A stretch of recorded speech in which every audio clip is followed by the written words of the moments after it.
El fondo picaresco de la ilustre fregona de Miguel de Cervantes por Egberto Bermúdez. Al tratar del fondo picaresco de la ilustre fregona, se adopta una definición y finalmente se aplica la misma a la novela en estudio, con el fin de realzar algunos aspectos de la originalidad cervantina que se puedan descubrir por contraste al deslindar el fondo picaresco de esta novela. Según Fernando Lázaro Carreter, las características fundamentales del género son las siguientes. Primero, la novela picaresca es un relato complejo, no mítico, no caballeresco, sino referido a la realidad cotidiana. Segundo, el protagonista se hace persona transitando por una geografía e historia concretas. Tercero, el héroe o antihéroe sirve a varios amos. Cuarto, la vida del protagonista es contemplada retrospectivamente por el narrador como justificación de un estado. El Lázaro pregonero del final de Lazarillo escribe a vuestra merced una carta que explica el caso y por ello relata la historia desde su nacimiento. El picaresco es el primer personaje literario con conciencia de que su vida presente es el resultado de sangre, educación y experiencia. Todo se cuenta desde ese momento presente. Guzmán desde la cumbre del Monte de las Miserias y Lázaro desde la cumbre de toda buena fortuna. Número 5. Quinto, el pícaro desciende de padres viles. Este es el llamado determinismo de la picaresca. La sexta característica, la narración se hace en primera persona desde un punto de vista autobiográfico. Séptimo, el relato picaresco es cerrado y de final muy concreto. La meta de la obra es la cumbre de la abyección del héroe. En La ilustre fregona es otra de las novelas ejemplares de Cervantes que se asocia con la picaresca. En Burgos vivían dos caballeros principales y ricos, don Diego de Carriazo y don Juan de Avendaño. El primero tuvo un hijo a quien lo llamó Diego y el segundo uno al que llamó Tomás. Al cumplir 13 años, Diego Carriazo, por una inclinación picaresca, se marchó de casa de sus padres, estuvo en Madrid, en las Ventillas de Toledo y también en las Almadrabas de Sahara, donde pasó por todos los grados de pícaro hasta que se graduó de maestro. Dejó de acudir ahí 3 veranos y en el último ganó a los naipes 700 reales. Con ellos pudo comprarse mejor ropa y regresar a Burgos. Ya en Burgos, su familia lo recibió con mucho contento y un vecino suyo de su misma edad, Tomás de Avendaño, se hizo muy amigo de él.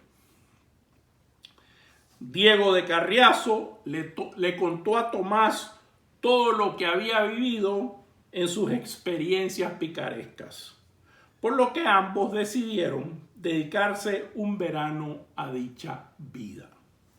Tomás puso como excusa a su familia que partía a Salamanca a estudiar con Carriazo, por lo que sus padres le asignaron un ayo. En el camino, los nuevos pícaros le robaron 400 escudos de oro al ayo. Luego le pidieron permiso para ir a la fuente de argolas y éste accedió. Pero al llegar a su destino, Tomás le dijo al ayo que volviera a Burgos, que ellos continuarían solos, y le dio una carta para sus padres. Diego y Tomás se vistieron como pícaros y se encaminaron hacia Toledo.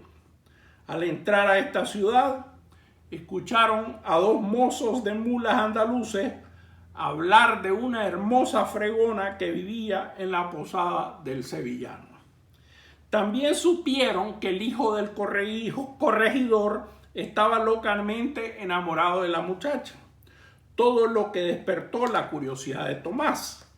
Fueron a la posada y con la excusa de preguntar por unos caballeros lograron ver a una bella doncella de 15 años vestida como labrador. Durmieron en la posada esa noche, comentaron sobre la belleza de la joven y se enteraron que se llamaba Constanza. Al día siguiente oyeron al hijo del corregidor que cantaba para Constanza. Esto causó los celos de Tomás de Avendaño. Tomás se hizo pasar por Tomás Pedro y empezó a trabajar en la posada separando la cebada de la paja. A su vez, Diego Carriazo se hizo pasar por Lope Asturiano y empezó a trabajar como aguador. Debido a una pelea con otro aguador que le derramó el agua, estuvo en la cárcel de donde lo sacó el sevillano. Cada día que pasaba, Tomás estaba más enamorado de Constanza, a quien llamaban ilustre porque limpiaba muy bien la plata, era honesta, recatada y hermosa. Un día, Tomás se atrevió a entregarle una carta de amor que Constanza rompió. Mientras tanto, Lope Asturiano, es decir, Diego, fue a comprar un asno y acabó jugándose el suyo y lo perdió por cuartos, pero al reclamar la cola dejó al otro aguador sin dinero. Pero en un acto de caballerosidad y benevolencia se lo devolvió todo. Por la noche llegó el corregidor a la posada.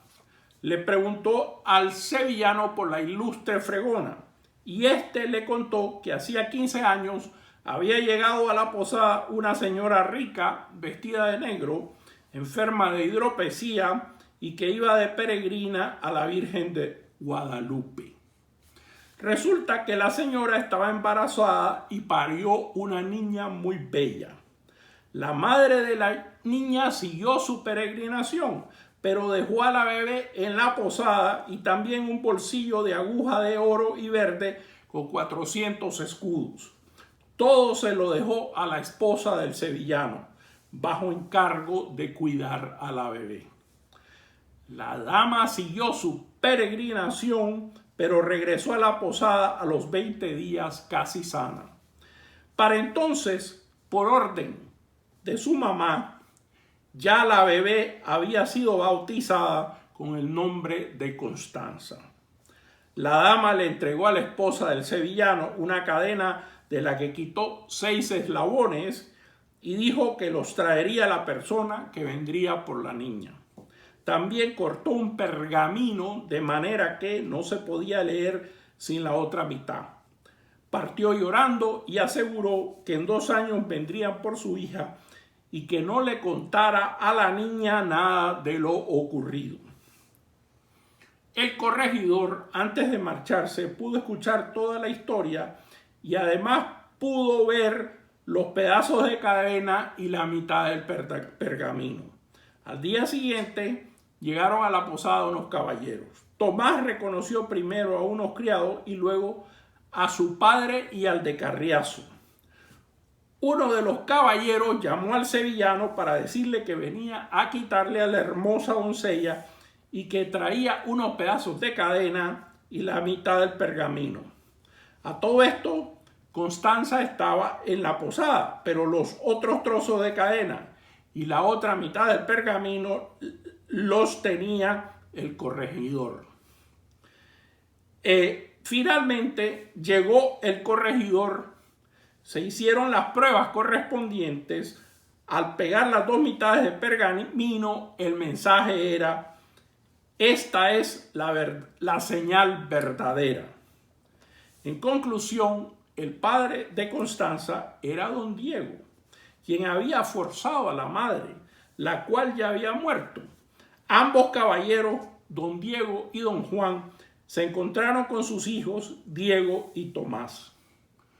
Al final de la novela, Constanza se casa con Tomás Avendaño y se marchan a estudiar a Salamanca.